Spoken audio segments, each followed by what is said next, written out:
देखिए, ये चिंता की बात है और अगर एक भी ऐसी घटना घटती है तो वो ज़रूर सरकार को सवालों के घेरे में खड़ा करती है।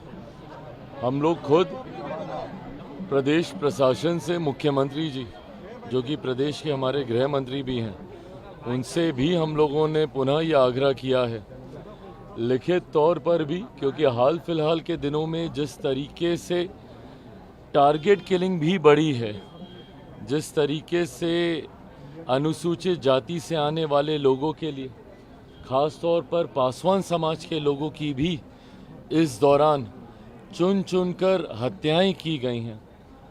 उसके अलावा भी शहरी इलाकों में भी जिस तरीके से घटनाएं यहाँ पर एकदम से बढ़ी हैं, ये यकीनन सरकार के लिए चिंता का विषय है।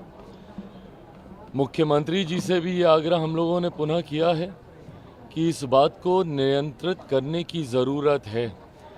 कौन ऐसे असामाजिक तत्व हैं जो कि चुनावी वर्ष, और मैं मानता हूं कि कहीं ना कहीं इसके पीछे राजनीतिक दृष्टि भी है, ऐसे असामाजिक तत्व जो कि चुनावी वर्ष होने की वजह से सरकार और सरकार की छवि को खराब करने की सोच के साथ इस तरीके की घटनाओं को अंजाम दे रहे हैं, उन लोगों को चिन्हित कर कड़ी से कड़ी सज़ा दी जाए।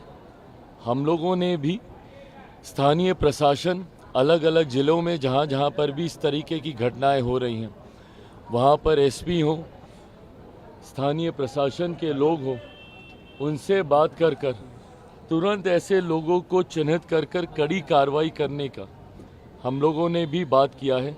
उम्मीद करते हैं मुख्यमंत्री भी इस बात को लेकर गंभीर हैं, चिंतित हैं। जिस तरीके से ये घटनाएं बढ़ी हैं, उम्मीद हम लोग ज़रूर करते हैं कि भविष्य में कम से कम ये घटनाएं नियंत्रित होंगी। मामले में तो आपके पार्टी का नेता का नाम आरजेडी भी लगातार ले रही है, कार्रवाई नहीं हुई, तो राजनीतिक मतलब क्या है इसका? भाई, जिसका भी नाम सामने आ रहा है और किसी ने भी, भले वो हमारी पार्टी का कोई सदस्य हो, गठबंधन का कोई हो, या कोई भी व्यक्ति असामाजिक सोच रखने वाला जो ऐसी घटनाओं को अंजाम दे रहा है, उसको कड़ी से कड़ी सज़ा मिलनी चाहिए। किसी का भी संरक्षण किसी अपराधी के प्रति नहीं होगा। हम लोगों के पार्टी का प्रतिनिधि मंडल भी गया था, जिस घटना का आप जिक्र कर रहे हैं, कोमल पासवान का, वहाँ पर हमारी पार्टी के सांसद जमुई से अरुण भारती जी, जो कि प्रदेश के प्रभारी भी हैं, वो भी गए थे। मुख्यमंत्री जी के संज्ञान में इस पूरे विषय को भी दिया गया है। मेरी खुद मुख्यमंत्री जी से बात हुई है। ऐसी घटनाओं में और इस तरीके की जितनी घटना है, जो भी दोषी है बख्शा कतई किसी को नहीं जाएगा। कड़ी से कड़ी सज़ा सबको होगी। बट हाँ, भविष्य में ऐसी घटना ना हो, इसको लेकर भी हम सब लोग चिंतित हैं, उसको लेकर भी हम लोग प्रयास कर रहे हैं। मुख्यमंत्री को नॉन सीरियस मुख्यमंत्री बताया जा रहा है। कहा जा रहा है कि मुख्यमंत्री अब सीरियस नहीं है, राष्ट्रगान पे हरकतें करते हैं और देशद्रोह का उन पे केस होना चाहिए। नॉन सीरियस मुख्यमंत्री, आपराधिक घटनाएं हो रहे हैं और कुछ बोलते नहीं है। बिहार दिवस में 4 देखिए, मुख्यमंत्री को इस तरीके से व्यक्तिगत तौर पर उनके ऊपर आरोप लगाना, उनके बारे में बोलना, मैं नहीं मानता कि राजनीतिक दृष्टि में ये सही है। जब आप राजनीति में होते हैं, एक राजनीतिक दल हैं या राजनीतिक दल के आप प्रतिनिधि हैं, ऐसे में सरकार को नीतियों पे घेरिए ना।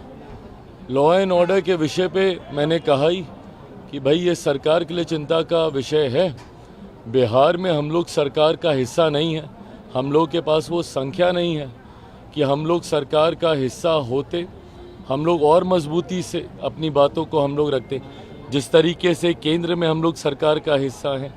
पर हाँ, अगर कोई नीतिगत विषय पर आपको ऐतराज़ है, इन बातों को आप रखिए, मजबूती से रखिए। सरकार जवाब देने के लिए तैयार है, सरकार को जवाब देना भी होगा।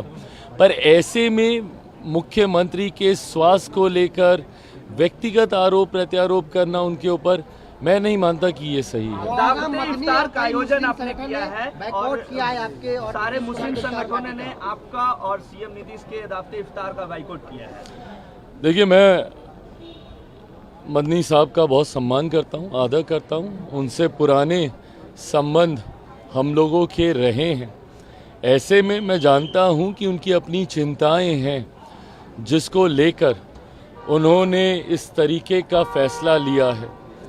बहरहाल मैं बस उनसे इतना कहूँगा कि जिनको उन्होंने मुसलमान समाज का संभवतः ठेकेदार बनना सही समझा है, क्या वो लोग उनके हितों का संरक्षण कर पा रहे हैं?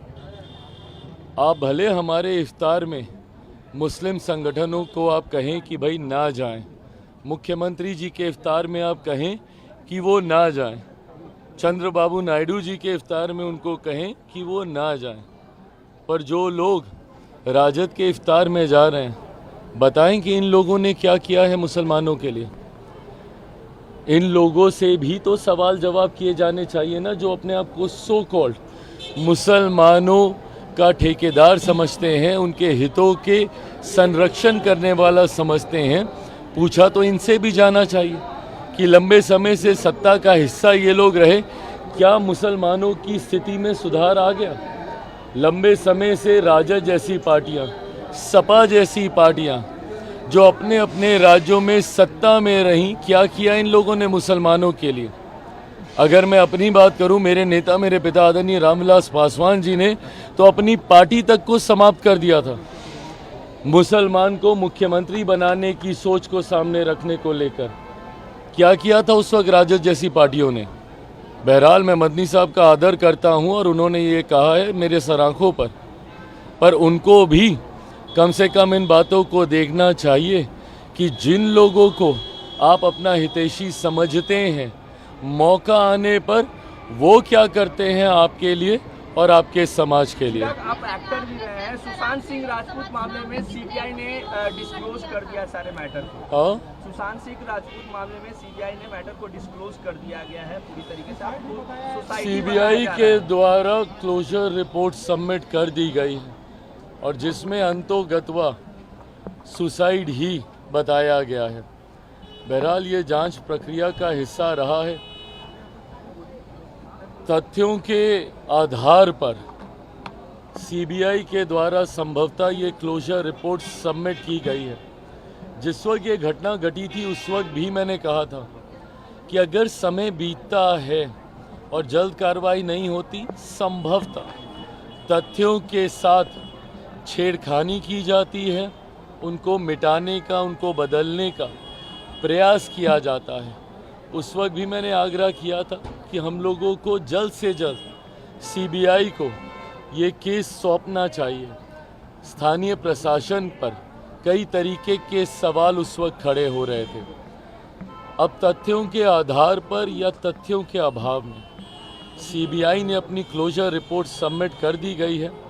मुझे लगता है कि अगर परिवार या कोई और जो उनसे जुड़ा हुआ है, जिनको शायद और कोई जानकारी है, अगर वो सामने रखते हैं तो संभवतः मैटर आगे बढ़ेगा। नहीं तो सीबीआई ने तो अपनी रिपोर्ट अब सबमिट कर ही दी है।